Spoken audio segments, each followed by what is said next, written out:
వాక్యోపదేశకులు G Sunil Raj, son of Samuel Raj సమయమున వాక్యాన్ని బోధిస్తారు. మనందరం కూడా శ్రద్ధగా వాక్యాన్ని విందాం.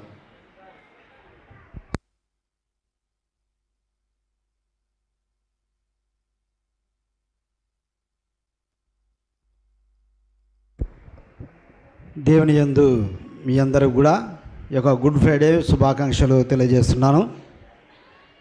యేసుక్రీస్తు ప్రభుల వారు శిలువపై పలికినటువంటి యొక్క 7 మాటల్లో మనం ఇంతవరకు 3 మాటలను ధ్యానించుకొని ఉన్నాం. 4వ మాటగా మనం ధ్యానించబోతున్నాం. ఈ యొక్క 4వ మాట యేసుక్రీస్తు ప్రభుల వారు శిలువపై నుండి పలికినటువంటి యొక్క మాట మత్తయి సువార్త 27వ అధ్యాయం 46వ వచనంలో, ఇంచుమించు 3 గంటలప్పుడు యేసు ఏలీ ఏలీ లామా సబక్తా అని బిగ్గరగా కేక వేశాను. ఆ మాటకు నా దేవా నా దేవా నన్నెందుకు చేయి విడిచితివని అర్థము. ఈ యొక్క మాటను ధ్యానించుకునేటువంటి ముందు ఒక్క నిమిషం ప్రార్థన చేసుకుందాం. మహోన్నతుడా, మహిమగల ప్రభువా, కృపా సత్య సంపన్నుడా, అవును తండ్రి, నీ యొక్క సన్నిధానంలో ప్రభువా, నీ యొక్క వాక్యంలో తండ్రి మేము తండ్రి ధ్యానించుకునిచుండగా ప్రభువా నీవే మాకు తోడుగుండుము. నీ యొక్క మాటను ప్రభువా మేము తండ్రి వివరించుతుండగా నీవే నా యొక్క నోటును బూరగా వాడుకుని కోరుచున్నాం. అవును తండ్రి, ప్రతి ఒక్కరి తండ్రి విని ప్రభువా గ్రహించే మనసు కూడా దయచేయగల దేవుడవని నజరేయుడు యేసుక్రీస్తు నామం పేరిట అడిగి వేడుచున్నాం ప్రభువా, ఆమేన్. దేవుని యందు ప్రియులారా, యేసుక్రీస్తు ప్రభుల వారు ఈ యొక్క లోకంలో జీవించున్నప్పుడు చివరి క్షణాల్లో యేసుక్రీస్తును సిలువ వేయుటకు అప్పగించినటువంటి సమయంలో చాలా శ్రమలు పొందాడు. చాలా శ్రమలు పొందాడంటే యేసుక్రీస్తును సిలువ మోయిస్తూ వీధుల వెంట తిప్పుతూ గొల్గొతా కొండపైకి మోపించుకుంటూ వెళ్ళడం జరిగింది. ఆ యొక్క గొల్గొతా కొండ పైన సిలువ వేసినప్పుడు యేసుక్రీస్తు ప్రభుతో పాటు 2 దొంగలు కూడా ఉన్నారు. వారిద్దరి మధ్యలో యేసుక్రీస్తు ప్రభును సిలువ వేయడం జరిగింది. మనం చదువున్నటువంటి యొక్క లేఖన భాగంలో యేసుక్రీస్తు ప్రభునటు పలికినటువంటి మాటలు ఉన్నాయి. అయితే యేసుక్రీస్తును ప్రభును సిలువ వేయుటకు కారణం ఏమంటే, రోమా సైనికులు, రోమా సామ్రాజ్యము ఒక వ్యక్తిని సిలువ వేయాలంటే ఆ యొక్క వ్యక్తి ఆ దేశంలో ద్రోహం చేసినటువంటి వ్యక్తి అయినా ఉండాలి, లేదంటే బందిపోటు దొంగ అయినా ఉండాలి, లేదంటే రాజద్రోహము చేసినటువంటి వాడైనా ఉండాలి. అలాంటి వారికి ఒక రోమా సైన్యము వారికి శిక్ష విధిస్తుంది, అది సిలువ శిక్ష విధిస్తుంది. అలాగా యేసుక్రీస్తు ప్రభువు కూడా ఈ యొక్క రోమా ప్రభుత్వము సిలువ శిక్ష విధించింది. అయితే సిలువ శిక్ష విధించినటువంటి వారు మనము ఒకవేళ మరణించినటువంటి వాళ్ళని గమనించినట్లయితే కరెంట్ చాక్ కొట్టి చనిపోయినానుకో వాళ్ళు 1 క్షణము లేదా 2 క్షణాల్లో చనిపోతారు. అదేవిధంగా ఉరి వేసుకున్నటువంటి వాళ్ళు చనిపోయినటువంటి వాళ్ళు గమనిస్తే వాళ్ళు ఒక 4 నిమిషాల్లోనే మరణిస్తారు. అయితే యేసుక్రీస్తు ప్రభుల వారు సిలువ పైన 6 గంటల సేపు ఉన్నాడు. అయితే సిలువ పైన ఉన్నటువంటి ఒక మరణానికి అప్పగించినటువంటి వాళ్ళు దాదాపుగా 6 దినముల వరకు వారు మరణించరు. అంటే సిలువ మీద చాలా చిత్రహింసలు అనుభవించి కాకులు వచ్చి వాళ్ళ శరీరాన్ని పిరుక్కొని వాళ్ళ యొక్క మాంసంని తిని వెళుతుంటాయి. అలాంటి శ్రమలు అనుభవించి చనిపోవాల్సి వస్తుంది. అలాగా యేసుక్రీస్తు ప్రభును కూడా యొక్క సిలువకు అప్పగింపారు. అయితే 6వ దినం కూడా చనిపోలేదనుకో వాళ్ళు, వారి యొక్క సైన్యం వచ్చి అతన్ని పొడిచి చంపివేసి ఆ యొక్క శిలువ మీద నుంచి దింపడం జరిగింది. 7వ దినం వరకు వారిని ఉంచరు. అలాగా మరణ శిక్షను విధిస్తారు. యేసుక్రీస్తును కూడా సిలువ వేసినప్పుడు ఈ యొక్క సిలువలో ఈ యొక్క మాటలు పలుకుతున్నాడు, ఏలీ ఏలీ లామా సబక్తా అని బిగ్గరగా కేక వేశాను. అంటే 3 మాటలైతే మానవాళి కొరకు యేసుక్రీస్తు పలికాడు. ఈ యొక్క 4వ మాట తనకు తానుగా తన యొక్క ఆవేదనను ఆక్రందను తన తండ్రికి తెలియపరుచున్నాడు. అయితే ఈ మాట పలికినటువంటి సమయము దరిదాపుగా ఇంచుమించు 3 గంటల సమయము. మనం మార్కు సువార్త 15వ అధ్యాయము 33వ వచనం నుండి గమనించినట్లయితే 33వ వచనం, మధ్యాహ్నం మొదలుకొని 3 గంటల వరకు ఆ దేశమందంతటా చీకటి కమ్మను. 3 గంటలకు యేసు ఏలోయి ఏలోయి లామా సబాక్తా అని బిగ్గరగా కేక వేసెను. ఆ మాటలకు నా దేవా నా దేవా నన్నెందుకు చేయి విడిచివని అర్థము. అయితే 3 గంటల సమయంలో యేసుక్రీస్తు ప్రభువు ఒక మాటను పలికినాడు. ఆ 3 గంటల సమయంలో చాలా అంధకారంగా చీకటిగా మారిపోయింది. ఎందుకంటే యేసుక్రీస్తు ప్రభువు నిర్దోషిగా ఆయనను సిలువ వేసినప్పుడు ఆ దేశమందంతటా కూడా చీకటి కమ్మెనని వ్రాయబడినది. అలాంటి సమయంలో యేసుక్రీస్తు ప్రభువు ఒక మాటను పలుకుతూ ఉన్నాడు. నా దేవా నా దేవా నన్నెందుకు చేయి విడిచివని ఆక్రందనతో బాధతో పలుకుతూ ఉన్నాడు.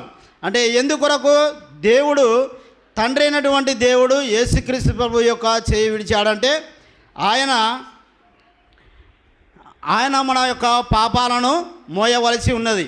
అయితే ఆ మాట పలుకుతున్నటువంటి సమయంలో ఇంకో విషయాన్ని కూడా అక్కడ ఉన్నటువంటి ప్రజలు గమనించారు. అది ఏమంటే ఈయన ఏలియాను పిలుచుచున్నాడు అనుకున్నారు. అయితే యేసుక్రీస్తు ప్రభు ఏలీ ఏలీ లామా సబాక్తా అని పలికాడు. ఆ మాటకు నా దేవా నా దేవా నన్నెందుకు చేయి విడిచితివి. ఏలీ ఏలీ లామా సబాక్తా అనగా ఈ మాట అరామిక్ భాష. ఈ యొక్క అరామిక్ భాషను యేసుక్రీస్తు పలికినటువంటి మాటను అలాగే మన తెలుగు బైబిల్లో కూడా వ్రాయబడింది. అలాగా యేసుక్రీస్తు ప్రభువు చాలా చోట్ల అరామిక్ భాషను మాట్లాడాడు. అయితే పాత నిబంధన అంతా కూడా హిబ్రూ భాషలో వ్రాయబడింది, కానీ హిబ్రూ భాషకు అరామిక్ భాషకు చాలా దగ్గర సంబంధం ఉంది. అలాగా యేసుక్రీస్తు ప్రభువు అరామిక్ భాషను మాట్లాడాడు. ఒకచోట ఒక అధికారి యొక్క కుమార్తె చనిపోయినప్పుడు ఆ యొక్క చిన్న బిడ్డ దగ్గరికి వెళ్ళి తలుతాకుమి లెమ్ము అని పలికాడు. అంటే చిన్నదానా లెమ్ము అని పలికాడు. ఇలాగా యేసుక్రీస్తు ప్రభువు అరామిక్ భాషలో మాట్లాడడం జరిగింది. అలాంటి యొక్క భాషలో ఏలీ ఏలీ లామా సబాక్తా అని బిగ్గరగా కేక వేసి తండ్రిని అడుగుతూ ఉన్నాడు. అయితే మనను విడిపించుటకు యేసుక్రీస్తు ప్రభువు తన యొక్క తండ్రి యొద్ద నుండి మరణమునకు అప్పగింపబడవలసి వచ్చింది. తండ్రి అయినటువంటి దేవుడు యేసుక్రీస్తు ప్రభు యొక్క చెయ్యి విడిచాడు. ఎందుకొరకు విడిచాడంటే మన పాపము నుండి మనలను విడిపించుటకు. ఆదామవల ద్వారా మనకు పాపము యొక్క లోకంలో సంక్రమించింది. అయితే కీర్తనల గ్రంథంలో కూడా తల్లి గర్భం నుండి నేను పాపినై దిగంబరినై వచ్చినని వ్రాయబడినది. అలాగా పాపం నుండి ఉన్నటువంటి మనలను విడిపించుటకు యేసుక్రీస్తు ప్రభువు యొక్క లోకానికి రావడం జరిగింది. అంతేకాకుండా మన శత్రుత్వం పోగొట్టుటకు యొక్క లోకానికి వచ్చాడు. ఓసారి మనం రోమా పత్రిక 5వ అధ్యాయము 10వ వచనము గమనించినట్లయితే, ఏలయనగా మనము శత్రులమై ఉండగా ఆయన కుమారుని మరణం ద్వారా మనము దేవునితో సమాధానపరచబడిన ఎడల సమాధానపరచబడిన వారమై ఆయన జీవించుట చేత మరి నిశ్చయముగా రక్షింపబడదుము. అంటే యేసుక్రీస్తు ప్రభు వలన మనము సమాధానపరచబడుటకు యొక్క లోకంలో మన కొరకు యేసుక్రీస్తు ప్రభు తన ప్రాణాన్ని అప్పగించడం జరిగింది. అంతేకాకుండా మనల్ని ఉగ్రత నుండి తప్పించుటకు యేసుక్రీస్తు ప్రభువు యొక్క శిలువకు ఒప్పుకున్నాడు. ఆ ఉగ్రత ఎలాగుంటుందంటే రోమా పత్రికల్ని 5:9 చూడండి. కాబట్టి ఆయన రక్తం వలన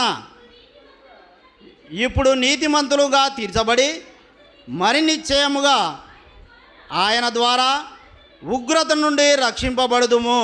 అంటే యేసుక్రీస్తు ప్రభు ద్వారానే మనము ఉగ్రత నుండి రక్షింపబడుదుము. అయితే యేసుక్రీస్తు ప్రభువు తాను గెత్సెమనే తోటలో ఉన్నప్పుడు కూడా తండ్రి నీ చిత్తమైతే ఈ యొక్క గిన్నెను నా యొద్ద నుండి తొలగించుమని ప్రార్థన చేశాడు. అంటే అక్కడ సంభవించేటటువంటి ఉగ్రతను గురించి యేసుక్రీస్తు ప్రార్థన చేశాడు. అలాగా ఉగ్రత నుండి కాపాడడానికి మనల్ని యేసుక్రీస్తు ప్రభువు ఈ యొక్క మరణానికి ఒప్పుకోవడం జరిగింది.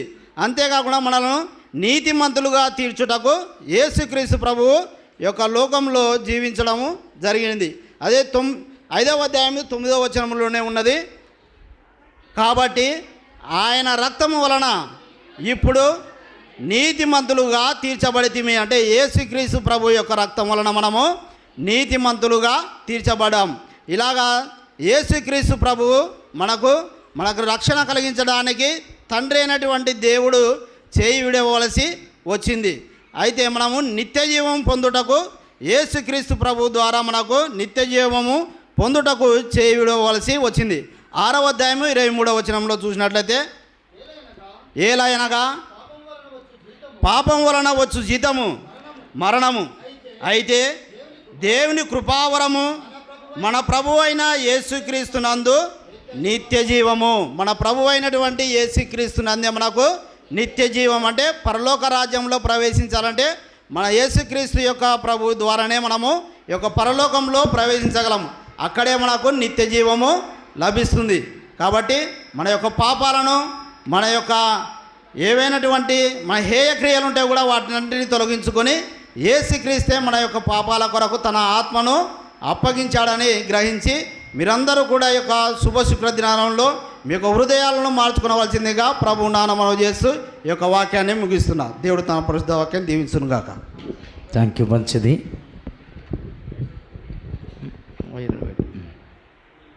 చక్కగా బోధించిన సునీల్ రాజును దేవుడు దీవించి ఆస్వాదించి విన్న మనందరినీ కూడా దేవుడు వర్ధిల్లింప చేయునుగాక. ఆమేన్. మంచిది. సమయమున ఎన్నో మాట అయిపోయింది? 4వ మాట అయిపోయింది. ఏమని రాయబడింది అక్కడ? బిగ్గరగా కేక వేసెను అని రాయబడింది. అంటే నా దేవా నా దేవా నన్నెందుకు విడిచిపెట్టాడని చెప్పండి. యేసు ప్రభు వారిని చెయ్యి ఎందుకు విడిచిపెట్టాడు? అంటే ఆయన పాపిగా అక్కడ కనపడుతున్నాడు కాబట్టి పాపం చేసే ప్రతి మనుషుని కూడా దేవుడు ఏం చేస్తాడు? విడిచిపెడతాడు. కాబట్టి మనము ఇక నుంచి అయినా ప్రభు సన్నిధిలో ఏ పాపము చేయక పరిశుద్ధమైన జీవితాన్ని కొనసాగించుకోవాలని ఈ మాటలో ఉన్న సత్యాన్ని ప్రభు చాలా స్పష్టంగా వివరిస్తూ తెలియజేస్తూ ఉన్నాడు. ఈ మాట మనందరి జీవితంలో నీరుకట్టి ఫలింప చేయునుగాక. ఆమేన్. 5వ మాట మనమందరం కూడా చదువుకుందాం. వాక్య పఠనం 5వ మాట యోహాను సువార్త 19:28 వాక్య పఠనం. జే సుధారాణి, వైఫ్ ఆఫ్ రవి.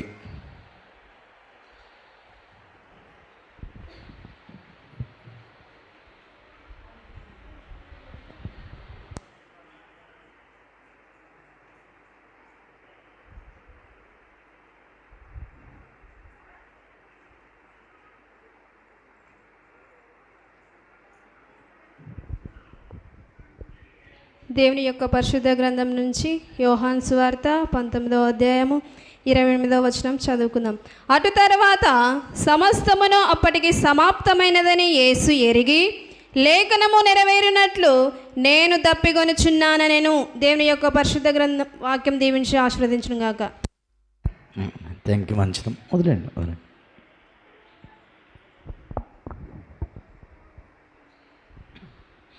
ఈ సమయమున పాట జే దానమ్మ, వైఫ్ ఆఫ్ దీవెన, పల్లవి, శరణ మాత్రమే పాడవలసిందిగా మనం చేస్తాం. రండమ్మా.